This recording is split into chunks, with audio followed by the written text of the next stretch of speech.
Welcome back, ladies and gentlemen, to Nostalgia Bongheads. And today's episode of Songs from the Stoop, we're going to do an interesting subject. And I didn't get to put this in my last video, and I felt like it was very important to put into my next video. And I was going to wait till I could do the music and everything and dance and all that, but I really want to dive into a subject that's probably going to bore some of my subscribers, but maybe it will warn a lot of you of what's really happening right now and how dangerous the situation we're in right now is. And I think the market is truly underestimating how dangerous things are right now. Now, I want to talk about the Federal Reserve and essentially what they have the power to do to help the markets kind of grasp and understand what I'm talking about. The Federal Reserve has the power to do 10-year Treasury bonds, where they can essentially print a bunch of money and just borrow that money for a 10-year period. So they can basically hide the effects of how much money they're printing. And they can kind of just keep doing that. And they even say it themselves. The Fed says, we've gotten really good at doing 10-year Treasury loans. And what they essentially mean by that is that they've gotten really good at hiding inflation. Even though we all feel it every day. When we wake up and put gas in our car or food's in our stomachs. We feel it every day, but they've gotten really good at hiding the instant effects of inflation. The only reason why the dollar isn't worthless already and silver and gold aren't tremendously expensive is the 10-year Treasury. That they can essentially just print trillions, for example. Like, I want to try to put this in a easy digestible thing for the average person to understand to help you make your educated decisions of what you're going to do with your money. For the average subscriber to understand. And essentially what they can do is they can print, let's just say, for example, $5 trillion and do a 10-year loan out on that. But they can tell you they only printed $1 trillion. Okay? And it's almost off the books. Like, this is money that the banks can't spend, but it's still debt that's there, and it has to be refinanced. So they've just gotten really good at just borrowing money they don't have. Extremely good at it. And the scary part is that most of it's digital. So they could just essentially do unlimited amounts of paper money. And I don't know, maybe this isn't something that's new to some of you out there. A lot of you understand this already. But I feel like a lot of my subscribers don't. And this is how they can manipulate the price of silver down and the price of gold down when it should be tremendously higher. Is 10-year treasuries. That's the dangerous part, is they can just take a massive loan with no hopes of paying that back and just keep refinancing it refinance it, refinance it. And that's the problem that we're in right now. And this is why Kevin didn't cut rates. And this is why Kevin didn't raise rates either. Because if he raises rates, when they go to refinance all that debt, they can't do it at 1 to 3% anymore. They're now at 6%. So they're just working against themselves and the debt they've already created if they raise rates. Okay? Now, if they cut rates, it also kills the credibility of the banks. So that's kind of where we're at now. And now I want to explain this. This was 6 years ago. And if you guys seen the Federal Reserve video I posted, it blew up on the internet. It got like thousands of views. This was 6 years ago. They were saying, we can print infinite cash when they weren't in as much debt. Even 6 years ago. Like, there was a lot of debt made in the past 6 years. Like, we had Biden that printed a shitload of debt. Now we have Trump printing a shitload of debt. And, 6 years ago, we were at, I have to check the exact amount, but we were probably at roughly like $7-8 trillion, something like that, in debt. Now we're at 40 trillion. And they've essentially been hiding this 40 trillion number and all the other debts that they have, which I think they're over 100 trillion in debt at this point. Maybe even more than that. But they've essentially hid this number in 10-year treasuries. It's almost like hiding the iceberg with more water, essentially. And this, in my opinion, because I've heard a lot of people say, like, well, there's 24 million tons or 24 billion tons of silver, something like that. There's a shitload of silver. And, people would dump it and blah, blah, blah. And even those numbers can be fudged a little bit. But my point is when these 10-year treasuries hit the point of needing refinanced, this could be catastrophic.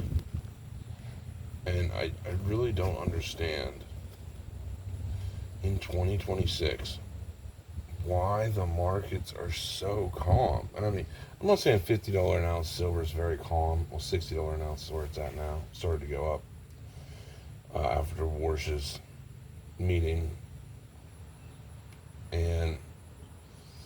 But I still don't understand how the markets are so calm, not wanting to buy physical silver up. At this point in time, where the banks are losing credibility. I'd said before, even the more normie channels that aren't like conspiracy channels like my own, the more normie channels out there, I forget the guy's name, but he's not really that good at covering the markets, but he's kind of what I would consider a normie. Even he's like, I don't know if I trust the Fed. I'm like, yeah, you shouldn't. But when all those normies wake up and they realize, that the dollar is useless paper, they're all going to go running to stuff like silver, to stuff like gold. And that could have a catastrophic effect as well.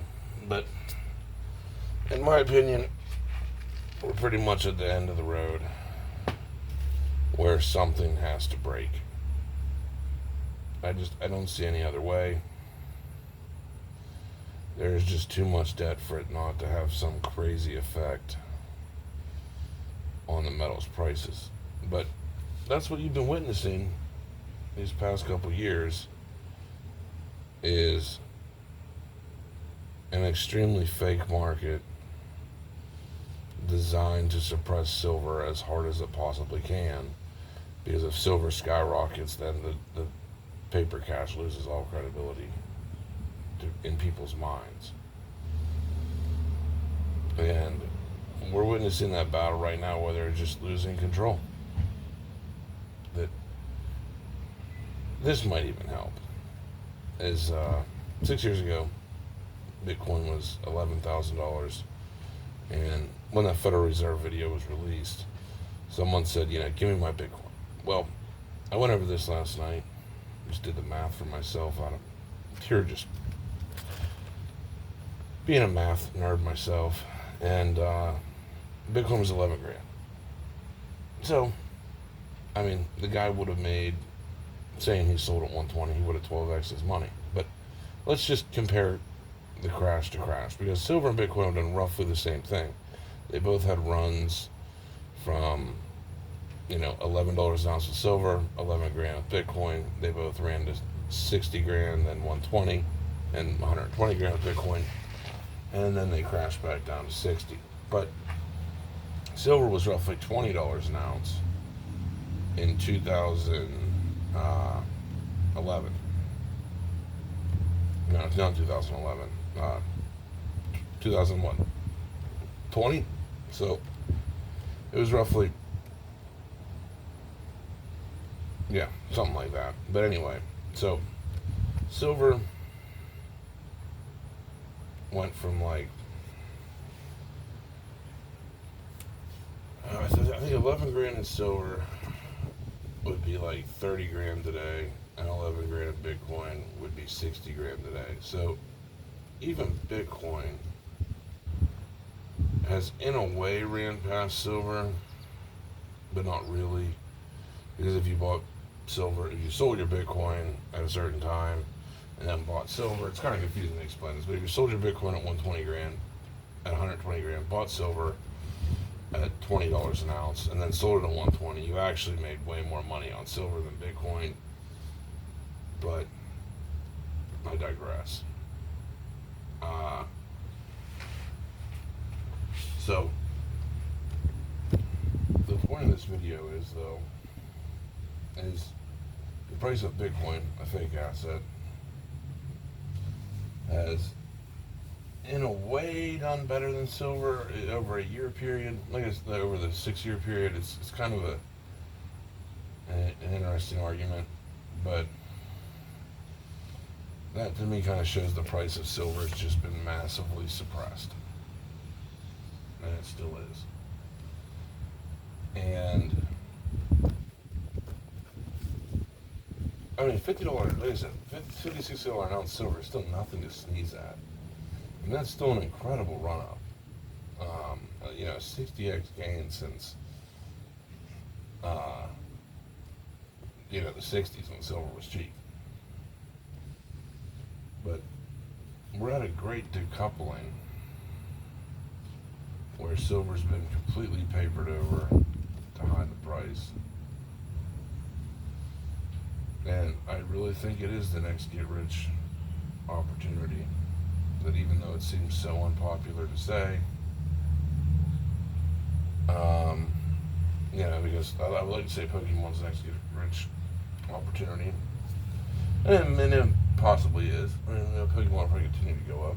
But I don't really see it going anywhere.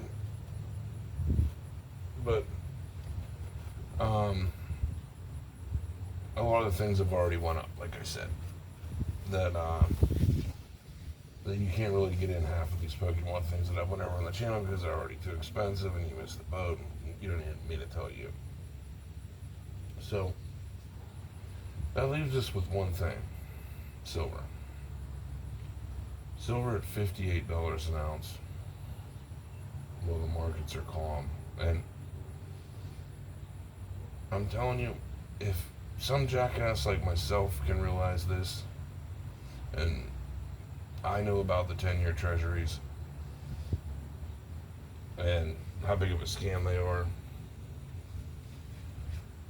eventually everyone else is going to catch on. And I don't know how much time's left for you to actually make a profitable move. I'm not even guaranteeing you it will be profitable, because I could be totally wrong. Just my disclosure. But I'm here saying in 2026 saying something is not right with the silver price. And it should rapidly change. Because I know a lot of people probably are selling right now, and or they've sold at 120. And this is the time you should be holding silver. Like when the credibilities are the banks are at an all-time low. Okay, no one trusts the banks. No one trusts the Federal Reserve, or at least they're learning to not trust them. They'll know. They'll know very soon not to trust them. You're at the point right now in 2026 where it's not that obvious yet, where even it looks like silver's crashing, that you're to the point where you can still make a move if you want to. But in my opinion, this is the time to own. This is the time to own hard assets, is when the banks are at their worst point. When the 10-year treasuries are coming due. Um, when people are losing faith, when there's a 6-year silver shortage. And, not much has changed. There's not been any more with silver brought on the market. That, paper prices have smoothed over silver right now, making it look calm. That, hell, we might see one more drop where you get a good chance to buy in. Like I said, I don't know. But I still think 60 is not that bad. Considering the times that we're in. They're way different times. Way different than 5 or 6 years ago. We have way more debt. The public's starting to catch on that it's all a scam. Even the stupider of the public is starting to catch on. Even the normies are catching on. That I don't see this opportunity lasting another 5 years, that's for sure. And we'll be lucky to see it last another year. I mean, the faith in the dollar itself is crumbling as a store of value. And when people realize that they can just print endless amounts of money, endless and endless and endless amounts, and they can hide it. That's the thing, is they can hide printing the money in 10-year treasuries that eventually come due. That's the thing, is these 10-year treasury loans, they eventually come due. They eventually need refinanced into more debt. That's the trick. Like that's the smoke and mirrors that I talk about on this channel. Is they can eventually they eventually have to refinance these at 6% interest. A lot of them are financed at like 1%, 2%. But they eventually have to refinance them at 6%, 7%. That's why they can't raise rates. That's why Warsh won't raise rates. That's why Powell didn't raise rates. Or they would have did it already. They would have did it already. They would have raised the rates. No problem if it didn't affect them. But it does affect them. Because they know that there are trillions of dollars in T-bills, 10-year T-bills, that are coming due. And that they have to refinance shit tons of money. So they're working against themselves if they raise the rates. That they really have no choice in my analysis of the markets but to cut rates. Because if they raise rates, they're literally working against their own debt. And why would you do that? If you're America and you owe 40 trillion in debt, or even trillions of dollars in debt, why would you want, even just 1 trillion in debt, why would you want to raise the cost of your debt payment? You know what I mean? You wouldn't. So that's why we haven't seen any any huge rate raises. I mean, we did see the rates go from 3 to 6, but we haven't seen them, raise them up to like 20%. They would crash the economy. It would ruin the whole scam. And it blows my mind that the markets are still this calm.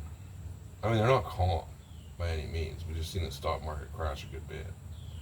We've seen silver start to run up to 60. But I still think, and Warsh's speech went over not very well with the general public, that I really don't see any option for the Fed. They really are in a rock and a hard place if you understand what's going on. And it really just takes learning this stuff. I mean, it's not even that difficult. Like I'm not like some fucking Nostradamus here, folks. Like it's really not that hard to understand what's going on. Like if you learn about 10-year Treasury bills and learn what the Fed can do, they can essentially just print endless amounts of money and take on endless amounts of debt, and that eventually that debt has to be taken care of. And eventually, and I don't think very long from now, America's money supply is going to become worthless because there's so much of it. And the public will discover that. And the only safe assets will be gold and silver and platinum and palladium, copper, stuff you can't print. That has to be mined because the money will be so vastly printed that it will hardly compare to these goods. The same thing will work with houses too. A lot of people think that just because if silver goes up or gold goes up, the housing market has to crash. That's not true at all. These things can all go up in tangents, and I think homes will get more expensive. Junk cars will get more expensive. Just everything will get more expensive. And I think it's going to get really bad over the next 5 years, is my prediction. It honestly terrifies me how bad it will get. But I'm warning you ahead of time.